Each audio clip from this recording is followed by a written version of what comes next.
فرمایا کان رسول اللہ صلی اللہ علیہ وسلم ربیعتن. یہ جملے بتا رہے ہیں نا کہ کوئی معنی اچھا ہے نا.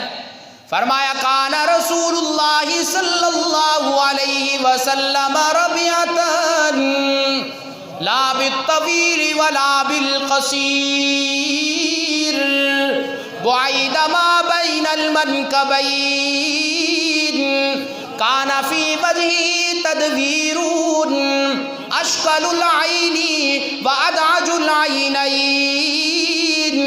اہدب الاشفار لہ نور یعلو بعید ما بین المنکبین عاری الصدر والثدیین سواء البطن والصدر شسن الكفین والقدمین خمسان الاخمسین. للہ وحدہ والصلاة والسلام علی من لا نبی بعدہ صاحب التاج والمعراج سید الانس والجنات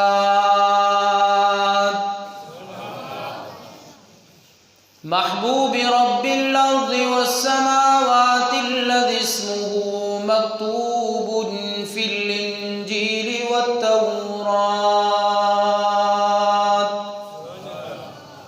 ارسله بالحق بشيرا ونذيرا وداعيا الى الله باذنه وسراجا منيرا. اما بعد فاعوذ بالله من الشيطان الرجيم بسم الله الرحمن الرحيم. الرحمن علم القرآن خلق الإنسان علمه البيان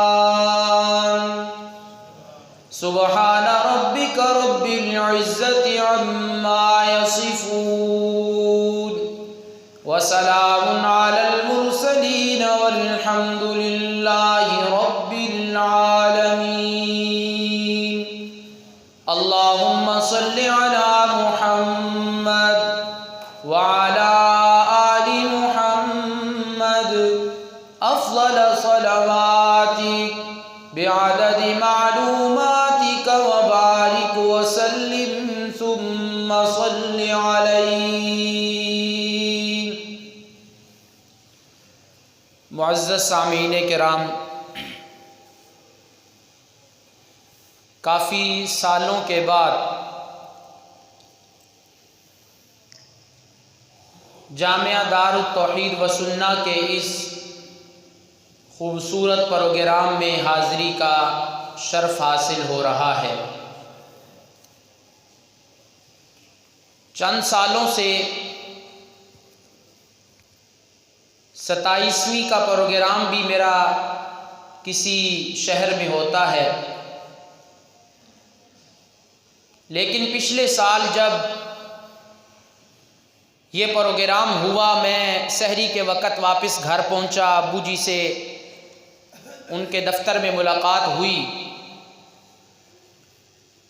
شاید اسی وقت یا بعد میں یہ بات طے پا چکی تھی کہ اگلے سال مجھے یہ حکم ملا اور میری اپنی بھی خواہش تھی کہ میں اس پروگرام میں خود شریک ہوں. آپ میرے بڑے معزز سامعین ہیں اور میری معززہ و موقرہ سامعات ہیں. دعا فرمائیے گا کہ جو ارادہ لے کے آیا ہوں، جو سنانا چاہتا ہوں، رب تعالی مجھے صحیح بیان کی توفیق عطا فرمائیں، میرے لیے آسانیاں فرمائیں، اور بعد ازاں اللہ مجھے اور آپ کو عمل کی توفیق عطا فرمائیں. یہ دن ہمارے چونکہ پروگرامات کے ہوتے ہیں،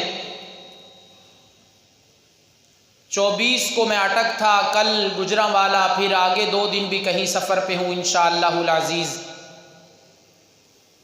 عجیب روحانیت ہوتی ہے کہ ہر روز تکمیل قرآن کے مواقع نصیب ہو جاتے ہیں اور اللہ کے حضور کچھ مانگنے کا موقع مہیا ہوتا ہے، لیکن ان سارے پروگراموں میں آج میرا یہاں ہونا میں اپنے لیے بڑی سعادت اور اپنے لیے بڑی خوش قسمتی محسوس کر رہا ہوں۔ اللہ ہم سب کا یہاں آج جمع ہونا قبول فرمائیں۔ ایک دو باتیں میں پہلے عرض کر دوں اور پھر اپنے موضوع پہ گفتگو شروع کرتا ہوں انشاءاللہ۔ پہلی بات تو یہ کہ جو بیان کرنے والا ہوتا ہے پتہ نہیں کتنی دیر سے وہ اس فکر میں ہوتا ہے کہ میں نے مائک پہ کچھ بولنا ہے، تو آپ لوگوں سے میں یہ گزارش کروں گا، کوشش فرمائیں کہ آپ اس دورانیہ میں میری طرف متوجہ رہیں اور والد محترم کے بیان میں ان کی طرف متوجہ رہیں، تاکہ جو ارادہ لے کے آئے ہیں آپ کو سنا سکیں، مکمل فائدہ ہو سکے۔ آج میں جس عنوان پہ گفتگو کرنا چاہ رہا ہوں وہ یہ کہ قرآن کریم ایک ایسی خوبصورت کتاب ہے، ایسا گلدستہ ہے کہ جس کا تعلق قرآن کے ساتھ جڑتا گیا وہ بھی خوبصورت اور احسن ہوتا گیا۔ بس آج اسی پہ میں کچھ گفتگو کروں گا انشاءاللہ العزیز۔ علماء دیوبند میں ایک ایسے بزرگ گزرے ہیں کہ جن کی لائبریری میں میرا خیال ہے 1,00,000 سے زائد یا تقریباً 1,00,000 کتابیں موجود تھیں۔ اب ان کے علم اور ان کے مطالعہ کا اندازہ آپ خود لگائیں۔ انہوں نے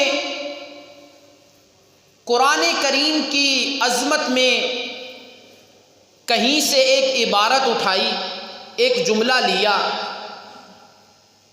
اس میں کچھ تبدیلی کی اور وہ بیان کر رہے تھے۔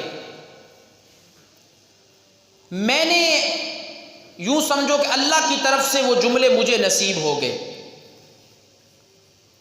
پھر ہمارا چونکہ یہ مزاج ہے کہ ہمیں کوئی عربی کا جملہ ملتا ہے تو ہم اس کی گہرائی میں اترتے ہیں کہ یہ والا لفظ اس موقع پہ آیا، کیوں آیا، کس مقصد کے لیے آیا۔ میں نے پھر اس پوری عبارت میں خوب غور و خوض کیا اور اس کی گہرائی میں جا کے اترا کہ یہ جملے جو قرآن کی عظمت پہ بولے گئے ہیں ان میں اللہ نے کیا کچھ چھپا رکھا ہے اور کیسے اپنے بندوں کو یہ جملے عطا کر دیے ہیں۔ میں ابھی تک آپ کو وہ جملے نہیں سنا رہا تاکہ آپ کی طلب اور تڑپ بڑھ جائے کہ وہ کون سے جملے ہیں کہ جو قرآن کریم کی عظمت کے بارے میں بولے گئے اور اتنی گہرائی والے کہ اس میں ایسے ایسے نکات موجود ہیں کہ انسان اس کو سمجھتا رہے، دیکھتا رہے تو قرآن کی عظمت دل میں بیٹھتی ہے۔ نہ صرف یہ کہ دل میں بیٹھتی ہے بلکہ عمل کا شوق پیدا ہوتا ہے انسان کو۔ تو اب آپ مجھے ذرا یقین دہانی کروائیں، توجہ سے سنیں گے نا انشاءاللہ بیان، انشاءاللہ العزیز۔ وہ جملے بڑے خوبصورت ہیں، میں آج انہی کی تشریح کروں گا انشاءاللہ، اور یہ بات سمجھ آئے گی کہ قرآن سے جس چیز کی نسبت ہوتی چلی جاتی ہے قرآن خود بھی احسن خوبصورت، تو جس کی نسبت ہو گئی وہ بھی احسن اور خوبصورت ہو جاتا ہے۔ بات سمجھیے گا۔ فرمایا الحمدللہ الذی انزل احسن الکتاب علی احسن الرسول۔ مجھے سب ساتھیوں کی بیداری چاہیے، میں بڑے جذبات لے کے آیا ہوں، انشاءاللہ آپ کو سنانے والا ہوں۔ آپ پوری توجہ سے اور ہر زبان اللہ کے ذکر سے منور معطر ہونی چاہیے، سبحان اللہ کہتے رہنا۔ فرمایا الحمدللہ الذی انزل احسن الکتاب علی احسن الرسول بسفارت احسن الملائکہ کا. تمام تعریفیں اس اللہ کے لیے جس نے ساری کتابوں میں سے خوبصورت کتاب، سارے رسولوں میں سے خوبصورت رسول پر، سارے فرشتوں میں سے سب سے زیادہ احسن فرشتے کے ذریعے اتار دی. اب قرآن ہے نا، جب رسول اللہ کے پاس آیا تو میرے محبوب احسن ہو گئے، جو فرشتہ لے کے آیا احسن ہو گیا. فی احسن شہور السنہ، جس مہینے کے اندر یہ قرآن کریم اترا وہ مہینہ احسن ہو گیا. فی احسن لغات العربیہ، اور جس لغت کے اندر یہ قرآن کریم نازل ہوا وہ زبان اور وہ لینگویج ساری زبانوں میں آسان ہو گئی. اور آخری جملہ سنیے گا اور اس کا لطف لینا. فرمایا فی احسن بقاع الارض، قرآن کریم سب سے احسن کتاب، سب سے احسن رسول پہ اتری، سب سے احسن فرشتے کے ذریعے اتری، اور سب سے احسن مہینے میں اتری، سب سے احسن لغت میں اتری. اور یہ قرآن کریم جس جس جگہ پہ اترتا گیا رب تعالیٰ نے ان ساری جگہوں کو احسن اور اشرف بنا دیا ہے. بات سمجھے؟ مجھے آج کی تقریر کا یہ ابتدائیہ لگ رہا ہے کہ انشاءاللہ میں کچھ سنا پاؤں گا آپ کو انشاءاللہ صلی اللہ علیہ وسلم. جی فرمایا کہ یہ جہاں جہاں قرآن اترا تو پھر مجھے بتاؤ جس سینے میں قرآن آتا ہے، چاہے وہ کسی شہر کا ہو یا دیہات کا نوجوان ہو، بچہ ہو، وہ سینہ احسن ہوگا کہ نہیں ہوگا؟ ہوگا نا. فی احسن بقاع الارض، جس جس زمین کے ٹکڑے پہ قرآن اترا وہ زمین کا ٹکڑا احسن اور اشرف ہوتا چلا گیا. اب یہ تھے وہ جملے جن کا میں نے سادہ سا ترجمہ کیا، لیکن اب اس کی گہرائی میں جانے لگا ہوں اور جس سے پتہ چلے گا کہ عربی لغت کتنی گہری بات کتاب ہے، کتنی گہری لغت ہے. اب یہ جو حمد ہے نا، حمد الحمد، یہ میں سمجھانے لگا ہوں، پہلے اس پہ گفتگو کروں گا انشاءاللہ. فرمایا الحمدللہ الذی انزل احسن الکتاب. حمد کس کو کہتے ہیں مڈیالہ کے لوگوں؟ حمد کہتے ہیں تعریف کرنا. لیکن آج میری کوئی تعریف کرے، میں کسی کی تعریف کروں، ہمارا یہ ذہن ہوتا ہے کہ یہ بس تعریف ہماری ہے. لیکن نہیں مڈیالہ کے لوگوں، تعریف کا فلسفہ سمجھ لو. تعریف کی گہرائی میں اترو کہ کسی کی تعریف ہو، در حقیقت وہ کہاں جا کے پہنچتی ہے. ایک جملہ بولنے لگا ہوں، اس پہ سبحان اللہ کہہ دینا، اس کو سمجھانا میرا کام ہے اللہ کی توفیق سے. فرمایا کہ ہر حمد، ہر حامد سے، ہر محمود کے لیے در حقیقت کس کی تعریف ہے. یہ ایک جملہ ہے. یہ ہماری درس نظامی کی ایک کتاب ہے، شرح جامع علم نحو کی، مجھے 2 مرتبہ پڑھانے کا موقع ملا، اس سے پہلے اس کا کچھ حصہ اس کی آگے ایک حاشیہ شرح کہہ لو، اس کے اندر یہ بات لکھی ہوئی ہے جو میں آپ کو سمجھانے لگا ہوں. اب حمد کا معنی ہوتا ہے، ہمیں مدرس لوگ تو ہم بات سمجھا کے آگے چلتے ہیں. ابو جی سے ہم نے سب کچھ یہ سیکھا. حمد کہتے ہیں تعریف کو، حامد کہتے ہیں تعریف کرنے والا، محمود کہتے ہیں جس کی تعریف کی جائے. بات سمجھیں گے انشاءاللہ، مثال سے سمجھاؤں گا. ہمارے مڈیالہ کے اس جامعہ میں ایک آدمی آیا، مثال سے بات سمجھاؤں گا. اس نے آ کے مڈیالہ کی مسجد کے اس مدرس جامعہ کی تعمیر کو دیکھا اور اس نے تعریفی کلمات کہے کہ مڈیالہ کا یہ جامعہ جو ہے تعمیری لحاظ سے ایک بڑا شاہکار اور خوبصورت. اب جس بندے نے تعریف کی وہ حامد، اس نے یہ تعریف کی کہ مدرسہ خوبصورت ہے، یہ حمد ہو گئی، اور مدرسہ محمود ہو گیا کہ اس کی تعریف کی گئی. مڈیالہ کے لوگوں اب نتیجہ نکالنے لگا ہوں، کوئی زبان سبحان اللہ سے خالی نہ رہے۔ یہ کیا نتیجہ؟ آنے والے نے جب مسجد میں آ کے اس جامعہ کی تعمیر کی تعریف کی، وہ تعریف مدرسے کی حقیقت میں نہیں تھی، بلکہ در حقیقت یہ تعریف میں اللہ کی تھی۔ کس کی تھی؟ یہ میرے اللہ کی تعریف تھی۔ اب میں اس کو مزید کھولنے لگا ہوں، یہ سٹیپ بائی سٹیپ چلیں گے نا، پھر بندہ کہتا ہے اس سے آگے کیا وضاحت ہے، اس سے آگے کیا وضاحت ہے، سنیے گا کیسے۔ اب جب مدرسہ میں آیا، اس نے دیکھا بڑی خوبصورت عمارت، اس نے دیکھا بڑی خوبصورت تعمیر اور عمارت، خوبصورت بلڈنگ۔ اس کے ذہن میں آیا کہ یہاں کی انتظامیہ بھی بڑی شوقین ہے کہ انہوں نے اللہ کا گھر بڑا خوبصورت بنایا۔ پھر اس کے ذہن میں آیا کہ جو مستری تھا وہ بھی بڑا ماہر تھا۔ پھر اس کے ذہن میں آیا جو اس کے ساتھ مزدور تھا وہ بھی بڑا محنتی تھا، تبھی تو یہ سارا کام خوبصورت ہوا۔ اب اس کا مسجد میں آ کے تعریف کرنا در حقیقت مستری کی تعریف نہیں تھی، انتظامیہ کی تعریف نہیں تھی، مزدور کی تعریف نہیں تھی، بلکہ یہ در حقیقت تعریف اللہ کی تھی۔ اس وجہ سے مستری کو یہ فن عطا کرنے والا کون ہے، اور انتظامیہ کو اس کام کی توفیق دینے والا کون ہے۔ پھر محبت سے سننا جملہ، ہر حمد ہر حامد سے ہر محمود کے لیے در حقیقت کس کی تعریف ہوتی ہے؟ اللہ کی۔ کہتا جی فلانا کہتا ہے میرا بیٹا جی بڑا جوان ہو گیا ہے، وہ اب کاروبار بڑا اچھا کرتا ہے، تو اب اس بیٹے کی تعریف نہیں، در حقیقت اللہ کی تعریف ہے۔ اس بیٹے میں کاروبار کو سمجھنے، لوگوں سے ڈیل کرنے کی صلاحیت کس نے عطا کی ہے؟ تو لہٰذا اپنی تعریفوں میں خوش نہ ہوا کرو۔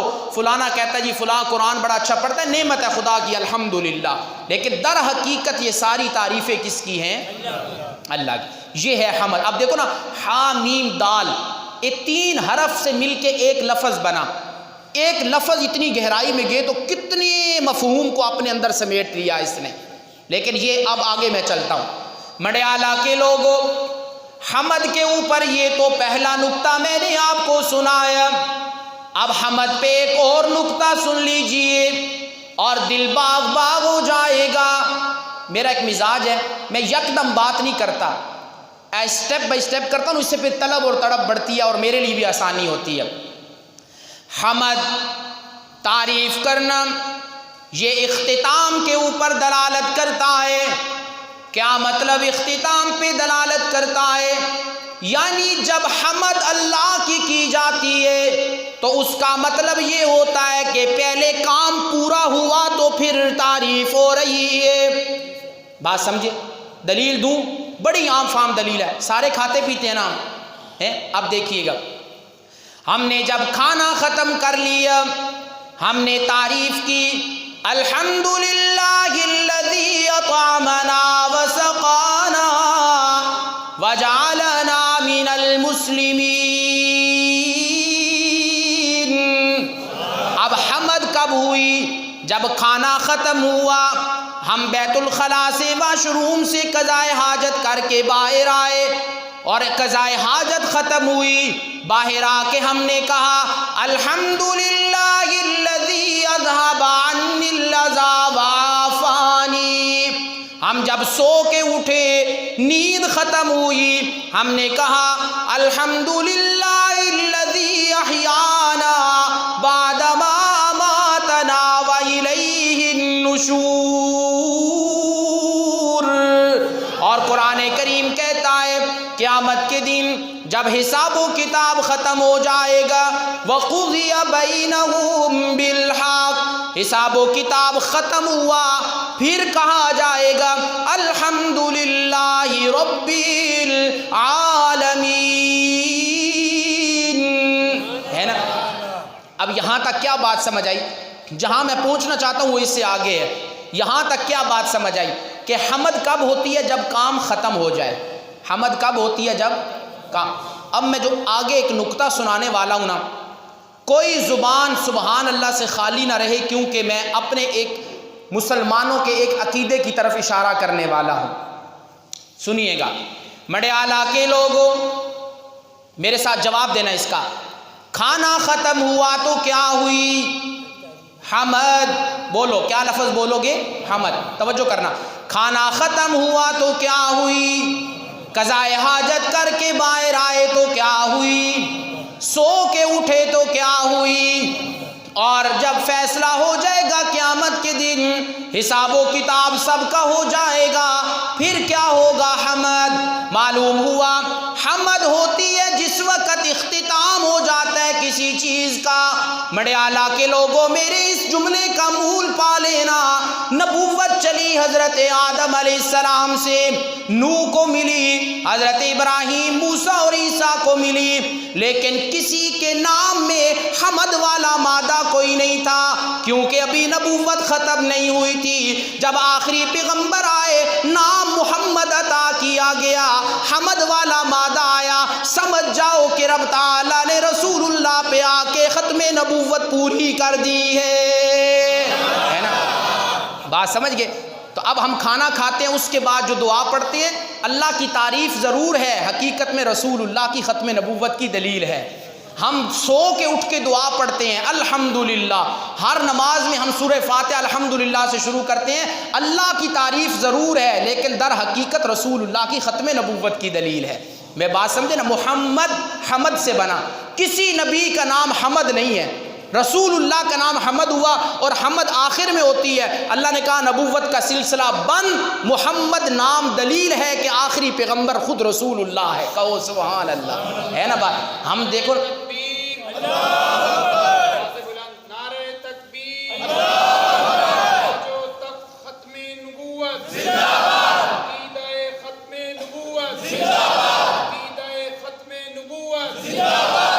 جی ابو جی بیٹھے ہیں بیان کے اندر، دعا کرو میں آج کے اس امتحان میں کامیاب ہو جاؤں انشاءاللہ۔ اب سنیے گا بڑے اعلیٰ کے لوگوں، وہ قرآن کریم کی عظمت پہ کون سے جملے تھے؟ الحمدللہ الذی انزل احسن الکتاب علی احسن الرسول بسفارت احسن الملائکہ۔ اب تقریر کو یاد کر لینا، اب تک میں نے جو گفتگو کی وہ صرف حمد کے اوپر کی۔ حمد کس کو کہتے ہیں؟ ہر حمد، ہر حامد سے، ہر محمود کے لیے در حقیقت کس کی تعریف ہوتی ہے؟ میں نے مثال سے ابھی بات سمجھائی نا، تاکہ ہم اٹھیں تو کچھ یاد کر کے اٹھیں۔ اور دوسری بات میں نے کیا سمجھائی کہ حمد ہمیشہ اختتام پہ ہوتی ہے۔ رسول اللہ بھی آخری نبی، رب نے نام محمد عطا کیا، تو رسول اللہ کا نام ہی اس بات کی دلیل ہے کہ اب نبوت ختم ہو گئی میرے محبوب کے بعد، اب کسی اور نبی کی ضرورت نہیں ہے۔ بات سمجھ گئے؟ اب آگے علی چلیں جی، کہ پہلا سٹیپ تھا حمد کا، وہ میں نے بیان کر دیا۔ اب ہے احسن الکتاب، یہ قرآن کیسے احسن بنا، اس پہ ایک دو جھلکیاں سناؤں گا، پھر احسن رسول پہ سناؤں گا، پھر درمیان میں کچھ سکپ کروں گا چیزوں کو، آخر میں بتاؤں گا فی احسن بقاع الارض، جس جس جگہ پہ قرآن اترا وہ جگہ بھی احسن ہو گئی، لیکن وہ آخر میں انشاءاللہ۔ اب پہلا سٹیپ سنیے گا، فرمایا تمام تعریفیں میرے ساتھ بولو کس کی؟ جس نے سب سے زیادہ خوبصورت چیز اتاری۔ اب وہ سب سے خوبصورت زیادہ کتاب کون سی؟ فرمایا الرحمن علم القرآن خلق الانسان علمہ البیان، ہے نا؟ فرمایا کہ رحمان کون ہے؟ جس نے قرآن کریم سکھایا۔ بڑے اعلیٰ کے لوگوں، بڑی علمی بات سمجھانے لگا ہوں، اللہ کی توفیق سے میں سمجھا پاؤں گا۔ رب تعالیٰ نے فرمایا علم القرآن، قرآن سکھایا۔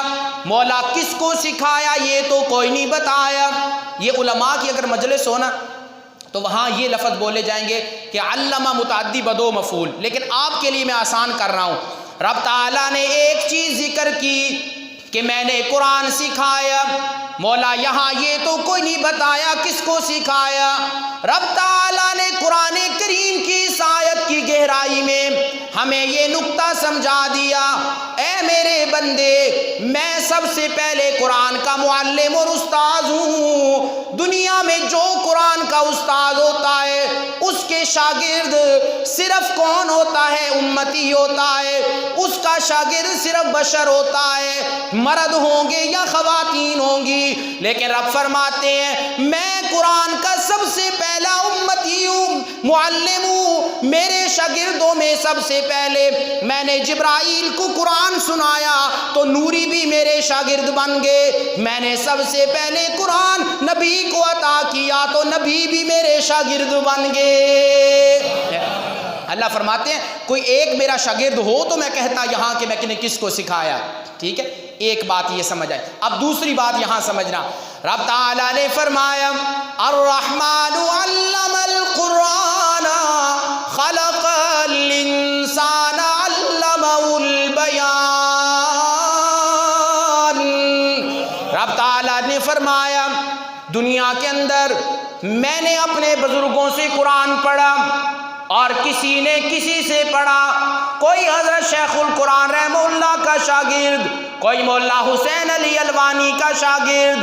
یاد رکھیے رب تعالیٰ نے یہاں پہ قرآن کے سکھانے کی نسبت اپنی طرف کر کے اشارہ کیا، جس جس کو قرآن ملتا ہے اس کا کمال نہیں۔ مصلی پہ کھڑے ہو کے 30 پارے مولانا عطا الرحمن صاحب نے پڑھ دیے، ان کا کمال نہیں، اور ان کے سامعین نے 30 پارے قرآن کریم کے سن لیے، ان کا کمال نہیں۔ علم القرآن،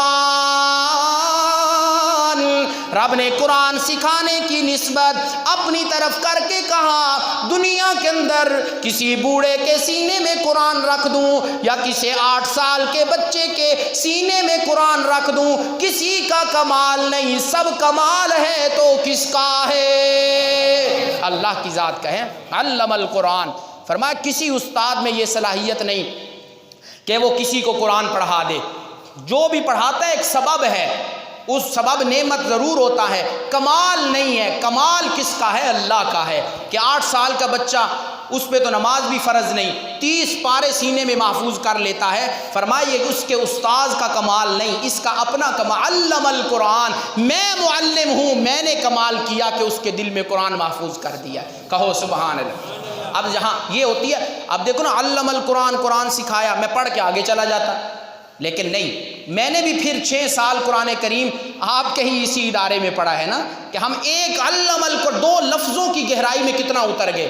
لفظ حمد 3 حروف ہیں، اس کی گہرائی میں کتنے آگے نکل گئے۔ اللہ نے ہمیں ایسے بزرگ اور استاد دیے، ایسا ادارہ خوبصورت دیا، چاہے دیہات میں ہے، ہمیں کسی بڑی بڑی جگہوں پہ جا کے کوئی کمی محسوس نہیں ہوتی۔ اللہ کا بہت بڑا احسان اور فضل ہے، اللہ ہمیں عاجزی کی توفیق عطا فرمائے۔ بات سمجھ گئے؟ تھکے تو نہیں آپ لوگ؟ جی تھکے ہیں تو بس کر دیتے ہیں، نہیں ابھی آپ کو میں نے بہت کچھ سنانا ہے، ابھی تو میں نے سنانا ہے کہ احسن رسول کیسے ہے، انشاءاللہ بہت لطف آئے گا اس پہ۔ مڈیالہ کے لوگوں اب ایک بات اور ذرا قرآن کریم کا نقطہ سن لیجئے، رب تعالیٰ نے فرمایا الرحمن علم القرآن خلق الانسان علمہ البیان۔ رب تعالیٰ نے فرمایا میں رحمان، قرآن کریم بھی میں نے سکھایا اور انسان کو میں نے پیدا کیا۔ مولا تو نے انسان کی پیدا کرنے کا ذکر بعد میں کیوں کیا؟ قرآن کی تعلیم کا ذکر پہلے کیوں کیا؟ رب تعالیٰ نے فرمایا اے میرے بندو، تمہاری اولاد ابھی دنیا میں نہ آئے، ابھی تمہیں امید ہو جائے، ابھی آمد ہو اولاد کی۔ تخلیق انسانی سے پہلے میں نے قرآن کی تعلیم کا ذکر اس وجہ سے کیا، تمہاری اولاد ابھی دنیا میں نہ آئے، پہلے ذہن بنا لو ہم اپنی اولاد کو قرآن کا حافظ اور عالم ضرور بنائیں گے، ہے نا؟ اللہ نے انداز ایسا بنایا کہ تعلیم قرآن کو پہلے ذکر کیا اور تخلیق انسانی کو بعد میں۔ لیکن آگے ایک اور نقطہ سنانے والا ہوں، خدا را میری اپنی تقریر کی سبحان اللہ کو ایک سائڈ پہ کرو، اس جملے پہ مجھے سبحان اللہ سب سے زیادہ چاہیے، سنیں گے انشاءاللہ العزیز. ایک اور نکتہ سنانے والا ہوں.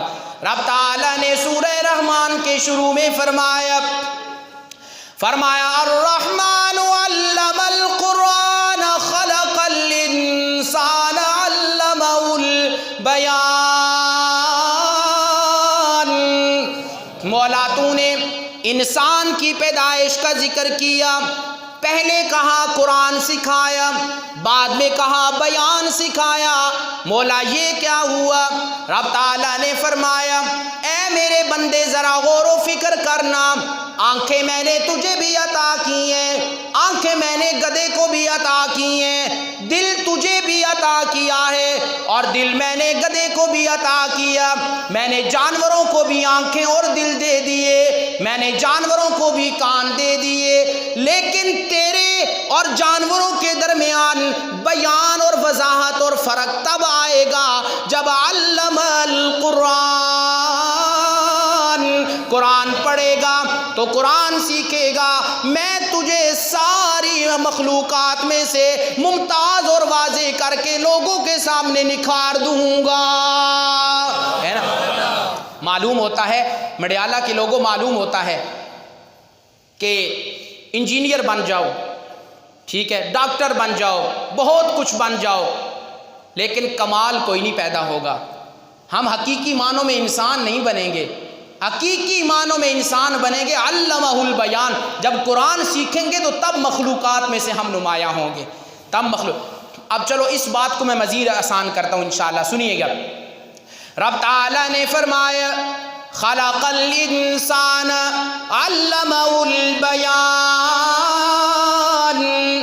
انسان کو میں نے پیدا کیا اور میں نے اسے بیان سکھایا.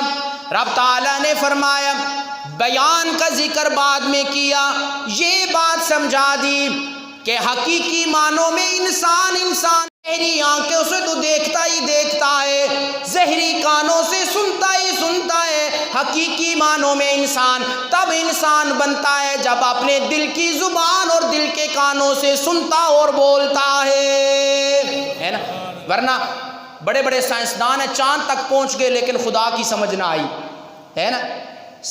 ٹھیک ہے نا، جتنی انہوں نے تحقیق کی ایمان نہیں لا سکے، کیونکہ دل نے نہیں دیکھا، دل نے نہیں سنا. اور آج ہم جیسے فقیر یہاں بیٹھ کے خدا کی توحید سنائیں اور آپ لوگ سنیں، معلوم ہوا ہمارے دل کے کانوں نے سن لیا ہے کہ وحدہ لا شریک کون ہے اللہ. بات زبان کی نہیں، بات اصل کس کی ہے؟ دل کی ہے.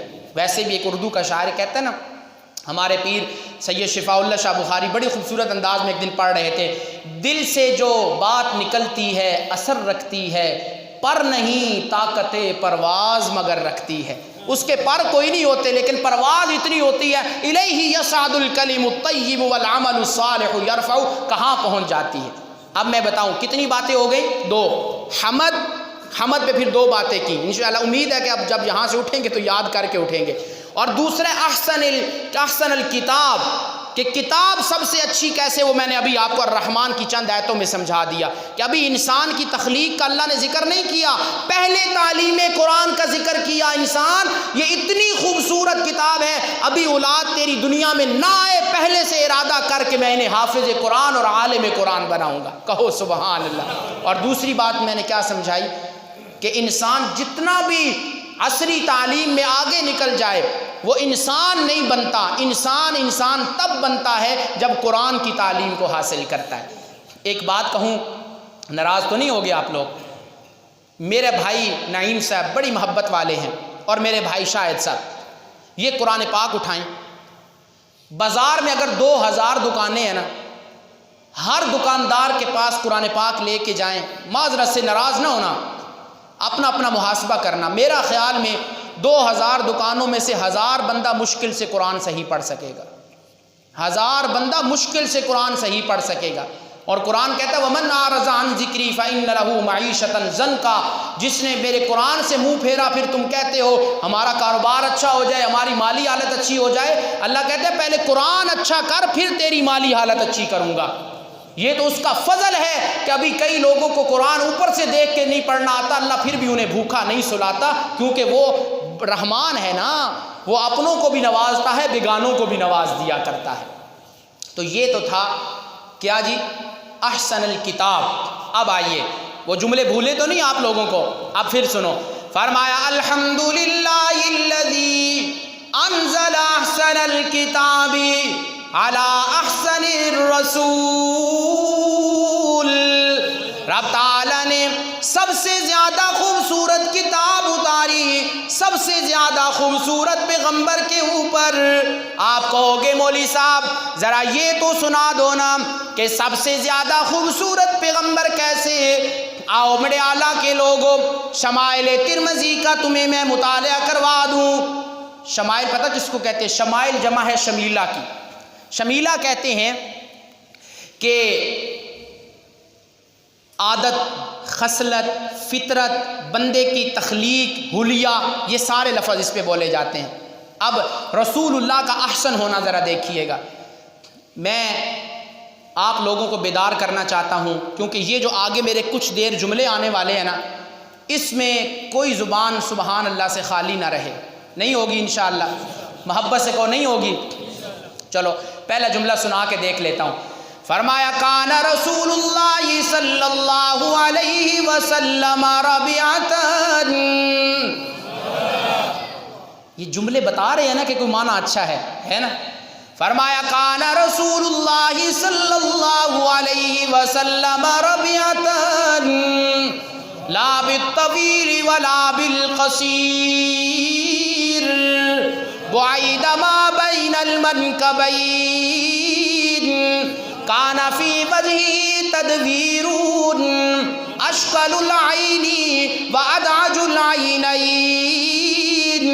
اہدب الاشفار لہ نور یعلو بعید ما بین المنکبین عاری الصدر والثدیین سواء البطن والصدر شسن الکفین والقدمین خمسان الاخمسین. لگ رہا ہے نا جملے کا معنی اچھا ہے. اب سنیے گا پھر کہ میرا محبوب کیسے اچھا ہے, خوب احسن ہے. فرمایا کان رسول اللہ صلی اللہ علیہ وسلم ربیعتاً, میرے محبوب محمد الرسول اللہ صلی اللہ علیہ وسلم درمیانے قد کے تھے. لا بالطویل ولا بالقصیر, نہ بہت بڑے قد کے تھے نہ چھوٹے قد کے, بڑے اعلیٰ کے لوگوں. لیکن رسول اللہ کی قد میں کمال اتنا تھا کہ بھرے مجمع میں کھڑے ہوتے تو نمایاں محمد ہی نظر آتے تھے. بس میں یہی کچھ سنانے والا ہوں آپ کو کہ رسول اللہ کی حسن کا احسن تھے نا, احسن الرسول کہا نا. الحمدللہ الذی انزل احسن الکتاب علی احسن الرسول, کہ رسول اللہ احسن کیسے ہیں. بس یہ سنیے گا. اب پہلا جملہ پسند آیا آپ کو؟ کیا فرمایا رسول اللہ درمیانے قد کے تھے, نہ بہت چھوٹا قد تھا نہ بہت اونچا, لیکن اس درمیانے قد میں اللہ نے ایسا کمال رکھا تھا بھرے مجمع میں بھی کھڑے ہوتے تو نمایاں محمد الرسول اللہ ہی نظر آتے. کہو سبحان اللہ, یہ کمال ہے نا. اب سمجھ گئے یہ جملے کتنے خوبصورت ہیں, تو اب سبحان اللہ ہوگی کہ نہیں ہوگی انشاءاللہ. اور جب یہ جملے پورے کروں گا نا تو پھر آخر میں درود پاک پڑھیں گے اور ہر زبان درود پاک پڑھے گی انشاءاللہ. حدیث پاک میں آتا ہے غالباً حضرت عمر رضی اللہ تعالیٰ نے فرمایا جب تک بندہ دعا کے آخر میں درود نہیں پڑھتا دعا معلق لٹکائی رہ جاتی ہے, اور جب بندہ درود پڑھ لیتا ہے نا تو پھر وہ درود نے تو جانا ہی اوپر ہے, اس کے ساتھ جڑ کے دعا بھی اوپر چلی جاتی ہے. کہو سبحان. تو ایک سادی سی بات میرے بھائی تارمان سب کرتے ہیں, مجھ سے بڑے ہیں, بڑی شفقت کرتے ہیں, کبھی مجھے ڈانٹ کے بھی کوئی باتیں سمجھاتے ہیں, مجھے خوشی ہوتی ہے. ریل گاڑی ہو نا, ٹرین, اس کے صرف آگے انجن ہوتا ہے پیچھے نہیں ہوتا, لیکن اگر آگے بھی انجن ہو پیچھے بھی انجن ہو دونوں ایک طرف جائیں تو ٹرین کتنی جلدی سے جائے گی. تو نہ دعا سے پہلے بھی درود پڑھ لو, دعا کے بعد بھی پڑھ لو, دونوں نے اوپر جانا ہے تو پھر دیکھو ہماری دعا کیسے اوپر جائے گی. کہو سبحان اللہ. یہ حضرت فرمایا کرتے ہیں ہمارے بھائی. میرے استاد محترم استاد جمیل صاحب بھی تشریف فرما ہیں, اسی طرح ساتھ جو ہے ہمارے اس علاقے کی بزرگ شخصیت حضرت مولانا قاری عبدالجبار صاحب بھی. اللہ ان سارے بزرگوں کی آمد کو قبول فرمائے. سنیے گا.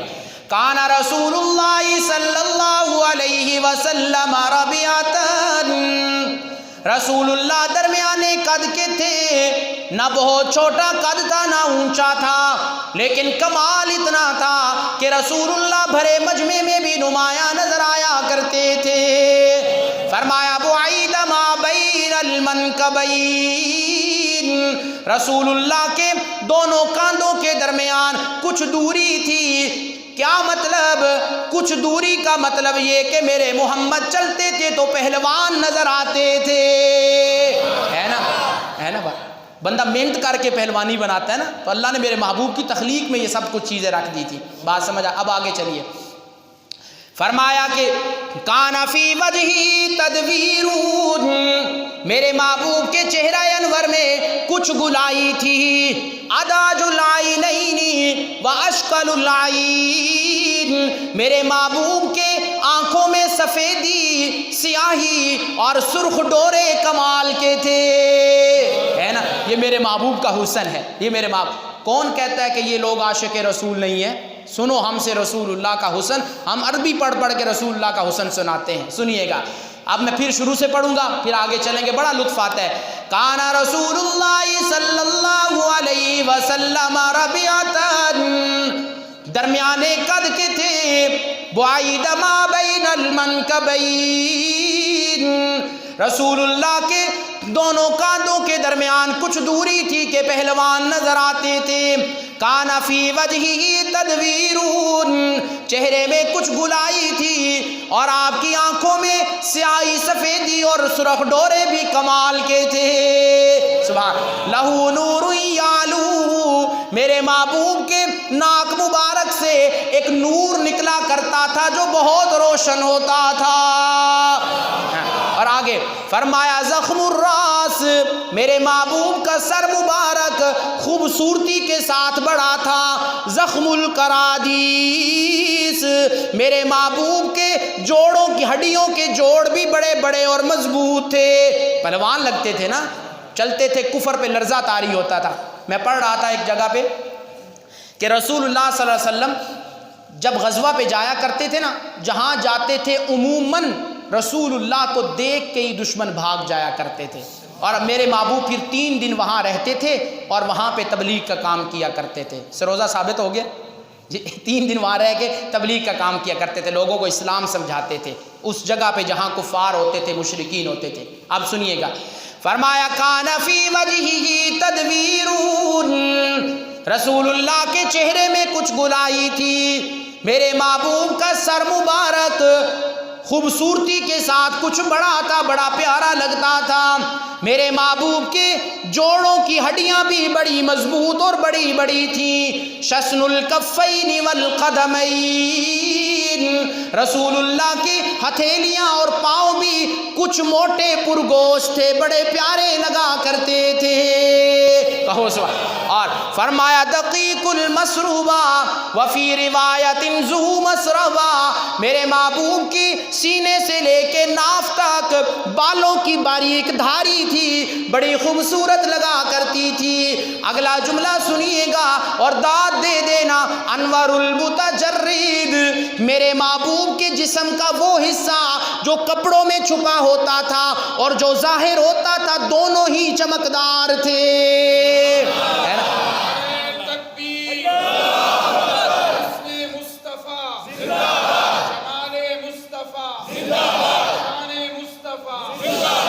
جی، اب ہماری انسان کی اللہ نے فطرت رکھی ہے کہ جو ہمارا حصہ نظر آتا ہے وہ اور جو چھپا ہوتا ہے اس میں فرق آ جاتا ہے، فطرت ہے نا۔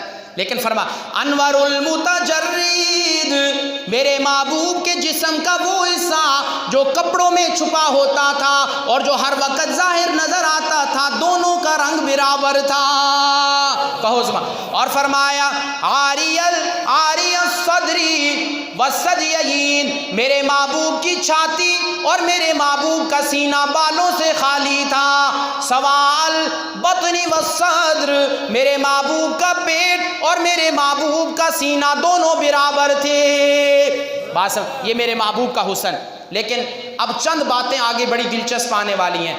فرمایا کہ خمسان اللخمسین، میرے محبوب کے تلوے ذرا گہرے تھے، پاؤں کے تلوے گہرے تھے، اور پاؤں کے تلوے جب گہرے ہوں، قدم مضبوط یہ زمین پہ ٹکتا ہے۔ مسیح القدمین، میرے محبوب کے پاؤں مبارک ایسے خوبصورت تھے اور ملائم تھے، ذرا سا قطرہ پانی کا اوپر لگتا تو سلپ کر کے نیچے آ جاتا تھا، ہے نا؟ یہ میرے محبوب کا حسن۔ اب سنیے گا، اب میں صرف عربی عبارتیں پڑھوں گا اور آخر میں 4 جملے سنانے لگا ہوں، اور سنیں گے آپ پہلے سے زیادہ ذوق سے سنیں گے نا انشاءاللہ۔ سنیے، فرمایا کان رسول اللہ صلی اللہ علیہ وسلم ربیعتاً، رسول اللہ صلی اللہ علیہ وسلم درمیانے قد کے تھے، آپ کا کندھوں کے درمیان کچھ دوری تھی، ہاتھ اور پاؤں پر گوشت تھے۔ اور اگلے جملے سنیے، وقت نہیں میرے پاس۔ فرمایا اجود الناس صدرا اصدق الناس لہجتا الینہم معریکتا واکرمہم عشیرا۔ کہو سبحان اللہ۔ اب ان 4 جملوں کا معنی سنیے گا۔ فرمایا اجود الناس صدرا، میرے محبوب سینے کے اعتبار سے سب سے زیادہ سخی تھے، میرے محبوب سے بڑھ کے سخی دنیا میں کوئی نہیں آیا۔ اصدق الناس لہجتا، میرے محبوب جو کہتے تھے سچ ہوتا تھا، جھوٹ نہیں ہوتا تھا۔ ہم جو کہتے ہیں ہم سے فرق لگ جاتا ہے نا، ہمارے قول و عمل میں فرق آ جاتا ہے، قصدن آئے یا سہون آئے، لیکن رسول اللہ صلی اللہ علیہ وسلم جو کہتے تھے وہ سچ ہوتا تھا۔ اب سنیے گا، فرمایا اجود الناس صدرا، میرے محبوب کا سینہ سب سے زیادہ سخی تھا، میرے محبوب اصدق الناس لہجتا، جو بولتے تھے سچ بولتے تھے۔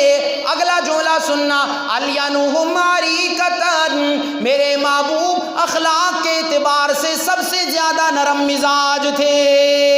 اور اس سے اگلا جملہ سنیے گا اور محبت سے داد دینا، فرمایا اکرمہم عشیرتا، میرے محبوب کا قبیلہ رسول اللہ کے موافق نہیں تھا، وہ مشرک تھے، رسول اللہ موحد تھے، لیکن اکرمہم عشیرتا، رسول اللہ کی عزت اپنے قبیلے میں سب سے زیادہ تھی۔ کہو سبحان اللہ، ہے نا؟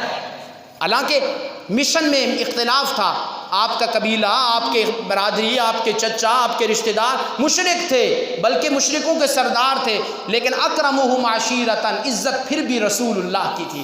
معلوم ہوا یتیم ہو، مالی طور پہ کمزور ہو تو عزتیں کیا مطلب نہیں ملتی؟ اللہ سے تعلق بنا کے تو دیکھو، اللہ یتیمی کے باوجود عزتیں عطا کر دیا کرتا ہے۔ رب تعالیٰ مالی تنگی کے باوجود لوگوں میں عزت اور سرداری عطا کرتا ہے۔ کیوں؟ سرداری ہماری نظروں میں پیسے سے ہے، اس کی نظروں میں پیسے سے سرداری نہیں ملتی، اس کی نظروں میں سرداری ملتی ہے کہ اس کے دل میں میری ذات کتنی بستی ہے۔ کہو سبحان اللہ۔ اب بالکل 5 منٹ مجھے دے دیں، والد صاحب سے اور آپ سے بھی اجازت لے کے میں ایک مقام پہ پہنچنا چاہتا ہوں اور 2 اشارے کروں گا، اللہ کرے میں سمجھا سکوں۔ میرے اعلیٰ کے لوگوں، خطبہ پڑھ رہا تھا، الحمدللہ الذی انزل احسن الکتاب علی احسن الرسول بسفارت احسن الملائکہ، ہے نا؟ سب سے زیادہ خوبصورت کتاب، سب سے زیادہ خوبصورت پیغمبر پر، سب سے زیادہ خوبصورت فرشتے کے ذریعے، سب سے زیادہ پیارے مہینے میں، سب سے زیادہ خوبصورت زبان میں اور سب سے زیادہ خوبصورت جگہ پہ اتاری ہے۔ کس نے اتاری ہے؟ بس یہ آخری بات۔ بڑے اعلیٰ کے لوگوں، دار التوحید و سنہ اور دیگر مسجدوں کے نمازیوں، جب قرآن کریم مکہ میں اترا تو مکرمہ بن گیا۔ میں اشارہ کرنے لگا ہوں، اللہ کرے میرا اشارہ سمجھ جاؤ۔ ہمارے ام مکرم علامہ بندیالوی صاحب کہتے ہیں خطابت اس کا نام ہے کہ اشارہ کرو اس انداز میں کہ عوام سمجھ جائے یہ کہنا کیا چاہتا ہے۔ سمجھیں گے آپ انشاءاللہ؟ سنیے گا، بڑی محبت والی ایک تار کو چھیڑنے لگا ہوں انشاءاللہ، پھر وہ دیکھوں گا جس میں کتنا کرنٹ ہے اس حوالے سے۔ فرمایا مکہ میں قرآن کریم اترا تو مکرمہ بنا، مدینہ میں قرآن کریم اترا منورہ بنا، غار حرا میں قرآن اترا تو احسن۔ اب میرے ساتھ مل کے بولو میرے اعلیٰ کے لوگوں، مکہ میں قرآن اترے تو مکہ احسن، مدینہ میں قرآن اترے تو مدینہ احسن. بولو بولو میں ایک جملہ بلوانا چاہتا ہوں. مکہ میں قرآن اترے تو مکہ، مدینہ میں قرآن اترے تو مدینہ، غار حرا میں قرآن اترے تو غار حرا. تو پھر میرے اعلیٰ کے لوگوں اس جملے کا مول پا لینا. قرآن تو میری ماں کے اماں عائشہ کے بستر پہ بھی اترا تو میری ماں بھی سب میں احسن بنا دی، ہے نا، ہے نا. تو قرآن مکہ میں اترے تو مکہ احسن، مدینہ میں اترے مدینہ احسن، غار حرا میں اترے. تو میری ماں کے خلاف بولنے والوں کو یہ سوچنا چاہیے کہ قرآن میری ماں کے بستر پہ اترا ہے، میری ماں. اب ایک جملہ بولوں. فرمایا سبحانکا ھذا بہتان عظیم. اماں عائشہ کی عزت و عظمت کو جس وقت رسول رب تعالیٰ نے قرآن میں بیان کیا، سبحان کا لفظ بولا اور اشارہ کر دیا جس طرح میری ذات شریکوں سے پاک ہے اسی طرح رسول اللہ کی زوجہ حضرت عائشہ گناہوں سے پاک ہے نا. اب یہ تھی وہ. اب میں اماں عائشہ کی شان سنانے لگوں نا مجھے کافی وقت چاہیے، لیکن معذرت سے ایک سٹیپ اور سنانا چاہتا ہوں. سنیں گے آپ لوگ؟ اسی طرح گردان پڑھوں گا انشاءاللہ اور آخری سٹیپ بولوں گا، پھر سنیے گا، کیونکہ عظمت صحابہ کا ایک عجیب ہی دل میں گوشہ کھلا ہوا ہے. دل کرتا ہے بندہ ہر جگہ یہ سناتا رہے. سنیے گا، بولنا میرے ساتھ. مکہ میں قرآن اترے تو مکہ، مدینہ میں قرآن اترے تو مدینہ. اور بولو میرے اعلیٰ کے لوگوں، غار حرا میں قرآن اترے تو غار حرا. میری ماں عائشہ کے بستر پہ قرآن اترے تو میری ماں عائشہ اور بستر احسن. اور اگلا جملہ سنو نا، قرآن جہاں جہاں اترا وہ جگہ احسن. اور قرآن جس کے بارے میں اترا چاہے امیر معاویہ ہو یا سارے صحابہ ہو سارے ہی جنتی اور احسن ہیں. کہو سبحان اللہ، سبحان اللہ، ہے نا. اب ایک نکتہ اور سنا دوں، بڑا دلچسپ ہے. بلغت الحیران ایک تفسیر ہے، خلاصہ ہے قرآن کا. حسین علی الوانی رحمۃ اللہ علیہ، ہماری جماعت جمعیت اشاعت التوحید و سنہ، اس کی ذیلی تنظیم نوجوانان توحید و سنت. سنیے گا، ہمارے جو امیر صاحب گزرے ہیں سب سے پہلے بانی، ان کی تفسیر ہے بلغت الحیران. انہوں نے اس میں ایک بات لکھی، بڑی دلچسپ بات ہے کہ قرآن کا ایسا اعجاز ہے کہ قرآن کے الفاظ مفہوم بتا دیتے ہیں. بات سننا، قرآن کے الفاظ کیا بتاتے ہیں؟ مفہوم. مثلا اذا زلزلت الارض زلزالها، اب زلزلہ کا لفظ بتاتا ہے کہ زلزلہ بڑا سخت ہوتا ہے، اس کی ادائیگی سے ایک دہشت ہوتی ہے. اسی طرح فمن زحزح عن النار، ذرا سا غور کرو، زحزح اس کی ادائیگی بتاتی ہے کہ اس میں دوری والا معنی ہے، جو آگ سے جہنم سے بچا لیا گیا ہے نا. اب میں اللہ کرے سمجھا لوں اور آپ سمجھ لیں، بڑا دلچسپ ہے. اب ایک جگہ پڑھنے لگا ہوں تلاوت، سورہ غاشیہ آخری پارہ، اس کا وقف دیکھنا، وقف بتائے گا یہاں کسی اچھی چیز کا ذکر ہے. پھر وہی انداز اللہ نے امیر معاویہ کی شان میں جب ذکر کیا تو وہاں بھی اسی طرح کا وقف کیا. اور ایک نقطہ جوڑوں گا آپس میں اور بات ختم کر دوں گا. فرمایا وجوہ یومئذ ناعمہ، یہ بتاتا ہے، یہ وقف بتاتا ہے کہ یہاں کسی اچھی چیز کا ذکر ہے. وجوہ یومئذ ناعمہ لسعیہا راضیہ فی جنت عالیہ. یہ وقف بتاتا ہے کہ جنت، اور یہی وقف جس کے آخر میں ہاں آتی ہے حضرت امیر معاویہ کی شان میں فی صحف مکرمہ، ہے نا، وہی ناعمہ فی صحف مکرمہ، ادھر راضیہ عالیہ، ادھر کرام بررہ. بڑے اعلیٰ کے لوگوں ایک جوڑ لگانے لگاؤں، محبت سے بتاؤ سبحان اللہ کہو گے یا نہیں؟ بولو محبت سے بتاؤ سبحان اللہ کہو گے یا نہیں؟ پوری توجہ سے سنو گے یا نہیں؟ اور میری تقریر کا مول پا لینا، سننا ذرا. ادھر فرمایا جنت کا ذکر، ناعمہ راضیہ عالیہ. جب میں نے وہ لفظ پڑھے تو میرے دل میں خیال آیا یہ لفظ بتاتے ہیں کہ جنت ہے. اور جب میں نے پڑھا مکرمہ بررہ بِأَيْدِي سفرہ، وہ پڑھے میرا دل کہنے لگا جنت ہے، یہ پڑھے تو دل کہنے لگا امیر معاویہ جنت سنتی ہے۔ وآخر دعوانا الحمدللہ رب العالمین۔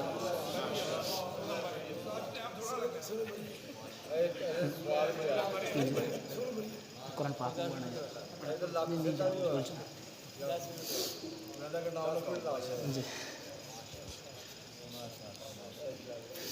جی تقریر تو نہیں کروں گا، ابو جی نے فرما دیا سورہ مریم کی چند آیات سناؤں گا انشاءاللہ۔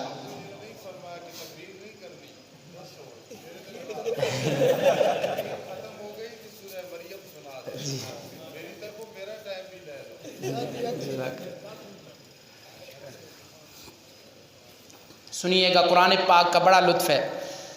اللہ ہمیں قرآن کے ساتھ جوڑے رکھے، اور آپ کا اس محبت سے سننا دلیل ہے اس بات کی کہ یہاں سارے عاشق قرآن بیٹھے ہیں، اور عاشق قرآن اصل میں عاشق رسول اور عاشق خدا ہوا کرتا ہے، اور عاشق صحابہ۔ فرمایا وَاذْكُرْ فِي الْكِتَابِ مَرْيَمَ، لیکن پھر سننا پھر لطف سے ہے، ذرا محبت سے سبحان اللہ ہونی چاہیے۔ فرمایا وَاذْكُرْ فِي الْكِتَابِ مَرْيَمَ إِذِ انتبذت من أهلها مكانا شرقيا فاتخذت من دونهم حجابا فأرسلنا إليها روحنا فتمثل لها بشرا سويا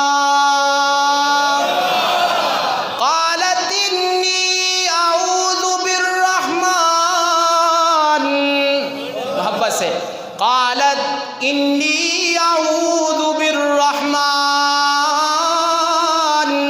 منک ان کنت تقیا قال انما انا رسول ربک لأہب لک غلاما زکیا قالت انا یکون لی غلام ولم یمسسنی بشر ولم اک بغیا۔ صدق اللہ العظیم۔